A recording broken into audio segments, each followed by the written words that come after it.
Hello dear students and my dear friends, welcome back to Royce and Creations YouTube channel. ಆತ್ಮೀಯ ವಿದ್ಯಾರ್ಥಿಗಳೇ, ನಾವು ಈ ವಿಡಿಯೋದಲ್ಲಿ 9ನೇ ತರಗತಿಯ ಇಂಗ್ಲಿಷ್ ಮರುಸಿಂಚನದ ಪೀರಿಯಡ್ ನಂಬರ್ 18, 19 ಮತ್ತು 20ರಲ್ಲಿ ಬರುವಂತಹ ವರ್ಕ್ಶೀಟ್ ನಂಬರ್ 42ರಿಂದ 47ರವರೆಗಿನ ಉತ್ತರಗಳನ್ನು ಸಂಪೂರ್ಣವಾಗಿ ಕಲಿಯೋಣ ಬನ್ನಿ. ಅದಕ್ಕೂ ಮೊದಲು ವಿದ್ಯಾರ್ಥಿಗಳೇ, ನೀವು ನಮ್ಮ ಯೂಟ್ಯೂಬ್ ಚಾನಲನ್ನು ಮೊದಲ ಬಾರಿ ನೋಡ್ತಾ ಇದ್ದರೆ ಇದನ್ನು ಸಬ್ಸ್ಕ್ರೈಬ್ ಮಾಡಿ ಅಂತ ಹೇಳುತ್ತಾ ನಾನು ಈ ವಿಡಿಯೋವನ್ನು ಆರಂಭಿಸ್ತಾ ಇದ್ದೇನೆ. Period number 18, topic writing jingles. ಇಲ್ಲಿ ವಿದ್ಯಾರ್ಥಿಗಳೇ, ಈ ಪೀರಿಯಡ್ನಲ್ಲಿ ನಾವು ಜಿಂಗಲ್ಸನ್ನು ಯಾವ ರೀತಿ ಬರೀಬೇಕು ಅಂತೇಳಿ ತಿಳ್ಕೊಳ್ತಾ ಇದ್ದೇವೆ. Worksheet number 42, try to understand the jingles, match the meaning of the jingles in column B with the bubbles in column A. ಇಲ್ಲಿ ವಿದ್ಯಾರ್ಥಿಗಳೇ, ಕಾಲಮ್ ಎ ಯಲ್ಲಿ ಜಿಂಗಲ್ಸ್ಗಳನ್ನು ಕೊಟ್ಟಿದ್ದಾರೆ ಮತ್ತು ಕಾಲಮ್ ಬಿ ಯಲ್ಲಿ ಬಬಲ್ಸ್ನಲ್ಲಿ ಅವು ಏನನ್ನು ಸೂಚಿಸ್ತವೆ ಅಂತೇಳಿ ಕೊಟ್ಟಿದ್ದಾರೆ. ಮೊದಲನೇದಾಗಿ ನಾವು ಜಿಂಗಲ್ಸ್ ಅಂದರೆ ಏನು ಅಂತೇಳಿ ನೋಡೋದಾದರೆ ವಿದ್ಯಾರ್ಥಿಗಳೇ, ನೀವು ಅಡ್ವರ್ಟೈಸ್ಮೆಂಟ್ಗಳನ್ನು ನೋಡಿರ್ತೀರಾ. ಅವುಗಳ ಕೆಳಗೆ ಒಂದು ಲೈನನ್ನು ಬರೆದಿರ್ತಾರೆ. ಅದು ಆ ಇಡೀ ಅಡ್ವರ್ಟೈಸ್ಮೆಂಟನ್ನು ಒಂದು ಮಾನಕವಾಗಿ ಅದು ಸೂಚಿಸ್ತಾ ಇರುತ್ತೆ.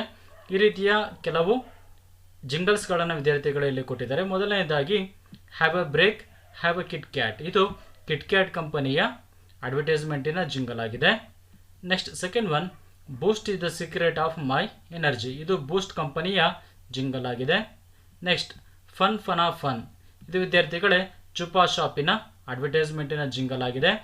Next long and strong hair. ಇದು ಕ್ಲಿನಿಕ್ ಪ್ಲಸ್ಸಿನ ಜಿಂಗಲ್ ಆಗಿದೆ. Next worksheet number 43, students should sit in pairs and match the jingles with the products. ಇಲ್ಲಿ ವಿದ್ಯಾರ್ಥಿಗಳೇ ಕೆಲವು ಜಿಂಗಲ್ಸನ್ನು ಕೊಟ್ಟಿದ್ದಾರೆ ಮತ್ತು ಕೆಲವು ಪ್ರಾಡಕ್ಟ್ಗಳ ಹೆಸರುಗಳನ್ನು ಇಲ್ಲಿ ವಿದ್ಯಾರ್ಥಿಗಳೇ ಕೊಟ್ಟಿದ್ದಾರೆ. ಅವುಗಳನ್ನು ಮ್ಯಾಚ್ ಮಾಡಿ ಬರೀರಿ ಅಂತೇಳಿ ಕೊಟ್ಟಿದ್ದಾರೆ ವಿದ್ಯಾರ್ಥಿಗಳೇ. ಇಲ್ಲಿ ನಾನು ಈಗಾಗಲೇ ಇವುಗಳನ್ನು ಮ್ಯಾಚ್ ಮಾಡಿ ಹಾಕಿದ್ದೇನೆ. ಮೊದಲನೇದಾಗಿ guaranteed fairness and guaranteed fame. ಇದು ಫೇರ್ ಆ್ಯಂಡ್ ಲವ್ಲಿಯ ಜಿಂಗಲ್ ಆಗಿದೆ. ಎರಡನೇದಾಗಿ ಮಂಚ್ ಆನ್ ಆ್ಯಂಡ್ ಆನ್. ಇದು ಮಂಚ್ ಕಂಪನಿಯ ಜಿಂಗಲ್ ಆಗಿದೆ. Next third one, sharing and caring is cookies. ಇದು ಕುಕ್ಕೀಸ್ ಕಂಪನಿಯ ಜಿಂಗಲ್ ಆಗಿದೆ. Next fourth one, double your pleasure, double your fun by mint gum. ಇದು ಚ್ಯೂಯಿಂಗ್ ಗಮ್ಮಿನ ಜಿಂಗಲ್ ಆಗಿದೆ.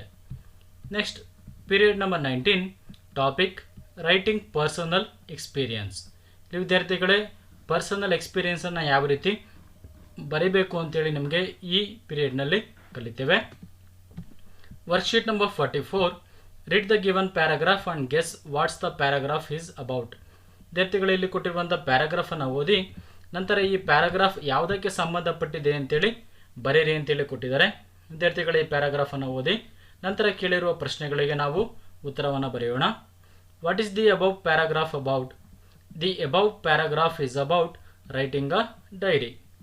ನೆಕ್ಸ್ಟ್ ಇಲ್ಲಿ ವಿದ್ಯಾರ್ಥಿಗಳೇ, Ram wants to complete his diary, help him to complete it using the clues given below. ಇಲ್ಲಿ ವಿದ್ಯಾರ್ಥಿಗಳೇ ರಾಮ್ ಅವನ ಡೈರಿಯನ್ನು ಬರೀಬೇಕಂತ ಅಂದ್ಕೊಂಡಿದ್ದಾನೆ. ಆ ಡೈರಿಯನ್ನು ಇಲ್ಲಿ ಕೊಟ್ಟಿರುವಂಥ ಪದಗಳನ್ನು ಬಳಸಿಕೊಂಡು ಕಂಪ್ಲೀಟ್ ಮಾಡಿ ಅಂತೇಳಿ ಕೊಟ್ಟಿದ್ದಾರೆ.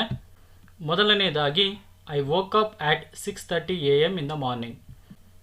Next sentence, I brushed my teeth. Next I ate breakfast.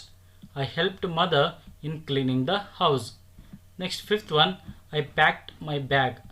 I walk to school. I helped an old man to carry his luggage. I reached school at 9:30 AM. I love my school because of its discipline and values. ಈ ರೀತಿ ವಿದ್ಯಾರ್ಥಿಗಳು ನಾವು ರಾಮನ ಡೈರಿಯನ್ನು complete ಮಾಡಿದ್ದೇವೆ. Next worksheet number 45, write your personal experience about celebration of any festival in your home. ವಿದ್ಯಾರ್ಥಿಗಳೇ ನಿಮ್ಮ ಮನೆಯಲ್ಲಿ ನೀವು ಆಚರಣೆ ಮಾಡಿರುವಂಥ ಯಾವುದಾದ್ರೂ ಫೆಸ್ಟಿವಲ್ ಅಥವಾ ಹಬ್ಬದ ಬಗ್ಗೆ, ಅಲ್ಲಿ ನಿಮಗೆ ಆದಂಥ ಪರ್ಸನಲ್ ಎಕ್ಸ್ಪೀರಿಯನ್ಸಿನ ಬಗ್ಗೆ ಒಂದು ಪ್ಯಾರಾಗ್ರಾಫನ್ನು ಬರೆಯಿರಿ ಅಂತೇಳಿ ಕೊಟ್ಟಿದ್ದಾರೆ ವಿದ್ಯಾರ್ಥಿಗಳೇ. ನಾನಿಲ್ಲಿ ದೀಪಾವಳಿ ಹಬ್ಬದ ಬಗ್ಗೆ ಕೊಟ್ಟಿದ್ದೇನೆ. ನೀವು ನಿಮ್ಮ ಇಷ್ಟವಾದಂಥ ಹಬ್ಬದ ಬಗ್ಗೆ ನೀವು ಓನ್ ಆನ್ಸರನ್ನು ವಿದ್ಯಾರ್ಥಿಗಳೇ ಬರಿಬೋದು. ದೀಪಾವಳಿ ಹಬ್ಬದ ಬಗ್ಗೆ ಬರೀಬೇಕಾದ್ರೆ ವಿದ್ಯಾರ್ಥಿಗಳೇ ನೀವು ವಿಡಿಯೋವನ್ನು ಪಾಸ್ ಮಾಡಿ ಇದನ್ನು ಬರೆದುಕೊಳ್ಳಿ ಅಂತ ಹೇಳುತ್ತಾ ನಾನು ಮುಂದಿನ ವರ್ಕ್ಶೀಟ್ಗೆ ಹೋಗ್ತಾ ಇದ್ದೇನೆ. Period number 20, topic paragraph writing with close. ಇಲ್ಲಿ ವಿದ್ಯಾರ್ಥಿಗಳೇ ಈ ಪೀರಿಯಡ್ನಲ್ಲಿ ನಾವು ಪ್ಯಾರಾಗ್ರಾಫನ್ನು ಯಾವ ರೀತಿ ಬರೀಬೇಕು ಅಂತೇಳಿ ತಿಳಿದುಕೊಳ್ತಾ ಇದ್ದೇವೆ. Worksheet number 46, use the clues given below and rewrite the story. ಇಲ್ಲಿ ವಿದ್ಯಾರ್ಥಿಗಳಿಗೆ ಕೆಲವು ಕ್ಲೂಸ್ಗಳನ್ನು ಕೊಟ್ಟಿದ್ದಾರೆ. ಈ ಕ್ಲೂಸ್ಗಳನ್ನು ಅಂದರೆ ಇಲ್ಲಿ ಕೊಟ್ಟಿರುವಂಥ ಪದಗಳನ್ನು ಬಳಸಿಕೊಂಡು ಒಂದು ಸ್ಟೋರಿಯನ್ನು ರಚನೆ ಮಾಡಿ ಅಂತೇಳಿ ವಿದ್ಯಾರ್ಥಿಗಳೇ ಕೊಟ್ಟಿದ್ದಾರೆ. ಮೊದಲನೇದಾಗಿ the woodcutter and the axe ಈ ಸ್ಟೋರಿಯ ಹೆಸರಾಗಿದೆ. ವಿದ್ಯಾರ್ಥಿಗಳೇ ನಾನು ಸ್ಟೋರಿಯನ್ನು ಇಲ್ಲಿ ಕೊಟ್ಟಿರುವಂಥ ಪದಗಳನ್ನು ಬಳಸ್ಕೊಂಡು ಮಾಡಿದ್ದೇನೆ. ನೀವು ವಿಡಿಯೋವನ್ನು ಪಾಸ್ ಮಾಡಿ ಈ ಸ್ಟೋರಿಯನ್ನು ಬರೆದುಕೊಳ್ಬೋದು. ನೆಕ್ಸ್ಟ್ ಎರಡನೆಯದಾಗಿ worksheet number 47 use the clues given below and rewrite the story. ಇಲ್ಲಿ ವಿದ್ಯಾರ್ಥಿಗಳೇ ದ ಟರ್ಟಲ್ ಆ್ಯಂಡ್ ದ ಗೀಸ್ ಎಂಬ ಸ್ಟೋರಿಯನ್ನು ಕೊಟ್ಟಿದ್ದಾರೆ. ಇಲ್ಲಿ ಕೆಲವು ಪದಗಳನ್ನು ಕ್ಲೂಸ್ ಆಗಿ ನಿಮಗೆ ಕೊಟ್ಟಿದ್ದಾರೆ ವಿದ್ಯಾರ್ಥಿಗಳೇ. ಒಂದು ಚಿತ್ರವನ್ನು ಸಹ ಇಲ್ಲಿ ನಿಮಗೆ ಕೊಟ್ಟಿದ್ದಾರೆ. ಈ ಮೇಲ್ಕಂಡ ಪದಗಳನ್ನು ಬಳಸ್ಕೊಂಡು ವಿದ್ಯಾರ್ಥಿಗಳೇ ನೀವು ಒಂದು ಸ್ಟೋರಿಯನ್ನು ಬರೀಬೇಕಾಗುತ್ತೆ. ನಾನು ಈಗಾಗಲೇ ಒಂದು ಸ್ಟೋರಿಯನ್ನು ವಿದ್ಯಾರ್ಥಿಗಳೇ ಅಲ್ಲಿ ಕೊಟ್ಟಿರುವಂಥ ಪದಗಳನ್ನು ಬಳಸ್ಕೊಂಡು ಮಾಡಿದ್ದೇನೆ. ನೀವು ವಿಡಿಯೋವನ್ನು ಪಾಸ್ ಮಾಡಿ ವಿದ್ಯಾರ್ಥಿಗಳೇ ಈ ಸ್ಟೋರಿಯನ್ನು ಬರೆದುಕೊಳ್ಬೋದು. ಈ ರೀತಿ ವಿದ್ಯಾರ್ಥಿಗಳೇ ನಾವು ವರ್ಕ್ಶೀಟ್ ನಂಬರ್ 42 ಇಂದ 47ವರೆಗಿನ ಉತ್ತರಗಳನ್ನು ಸಂಪೂರ್ಣವಾಗಿ ಕಲಿತಿದ್ದೇವೆ. ಈ ವಿಡಿಯೋ ನಿಮಗೆ ಇಷ್ಟವಾಗಿದ್ದರೆ ವಿದ್ಯಾರ್ಥಿಗಳೇ ದಯವಿಟ್ಟು ನಮ್ಮ ಯೂಟ್ಯೂಬ್ ಚಾನಲನ್ನು ಸಬ್ಸ್ಕ್ರೈಬ್ ಮಾಡಿ ಅಂತ ಹೇಳುತ್ತಾ ನಾನು ಈ ವಿಡಿಯೋವನ್ನು ಮುಗಿಸ್ತಾ ಇದ್ದೇನೆ. Thank you dear students for watching this video.